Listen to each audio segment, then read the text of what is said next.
काल सोशल मीडियावरती मुख्यमंत्री यांची एक बाईट फिरत आहे, हिंदीमध्ये फिरत आहे आणि ते म्हणत आहेत की येणाऱ्या 2 महिन्यानंतर अनुसूचित जातीमध्ये उपवर्गीकरण आम्ही लागू करणार आहोत आणि नंतर क्रिमिनलही लागू करणार आहोत. आणि यांचं षडयंत्र हेच आहे की अनुसूचित जातीच्या लोकांना क्रिमिनल लावायचं, जास्तीत जास्त फॅसिलिटी मिळाल्या नाही पाहिजे.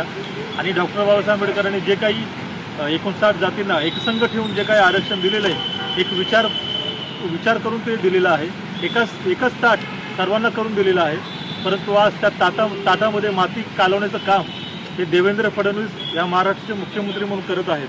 परत एकदा पडद्याच्या मागून मनुस्मृती कशी लागू करायची महाराष्ट्रामध्ये आणि देशामध्ये हे षडयंत्र हे करत आहेत. परंतु यांचं हे षडयंत्र आम्ही हाणून पाडू, याचा आम्ही तीव्र निषेध करू, तीव्र विरोध करू आणि कोणत्याही परिस्थितीमध्ये महाराष्ट्रामध्ये हे उपवर्गीकरण लागू होणार नाही याची दक्षता आम्ही घेत आहोत. या महाराष्ट्रामध्ये लवकरच बीड जिल्ह्यामधून 10 तारखेला एक प्रचंड मोठा 58 समाजाचा लॉंग मार्च निघत आहे.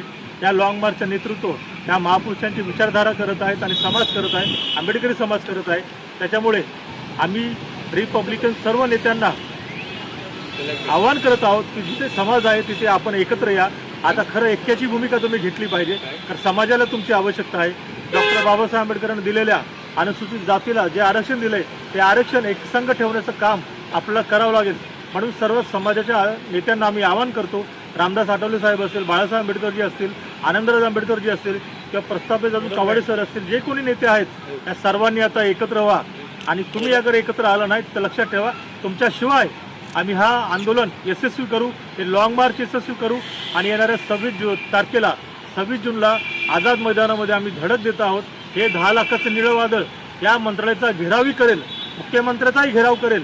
आणि तरीसुद्धा अगर तुम्ही या उपवर्गीकरणाच्या नादी लागत असाल, या महाराष्ट्रामध्ये असंतोष निर्माण करत असाल, तर या महाराष्ट्रामध्ये भारतीय जनता पार्टीचे ज्या ठिकाणी कार्यालय आहेत, ज्या ठिकाणी तुमचे आमदार खासदार मंत्र्यांचे कार्यालय आहेत, त्या ठिकाणी मी आंदोलन करू, त्याला टाळा लावण्याचं काम आम्ही करू. आणि या महाराष्ट्रामध्ये तुमची एकही गाडी आम्ही फिरू देणार नाही. तुमच्या पत्रकार परिषदा आम्ही उद्ध्वस्त करू, तुमच्या सभा आम्ही उद्ध्वस्त करू.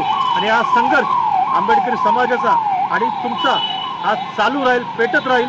कारण आमचा जीव गेला तरी चालेल, परंतु हे उपवर्गीकरण या महाराष्ट्रामध्ये या देशामध्ये आम्ही लागू करू देणार नाही.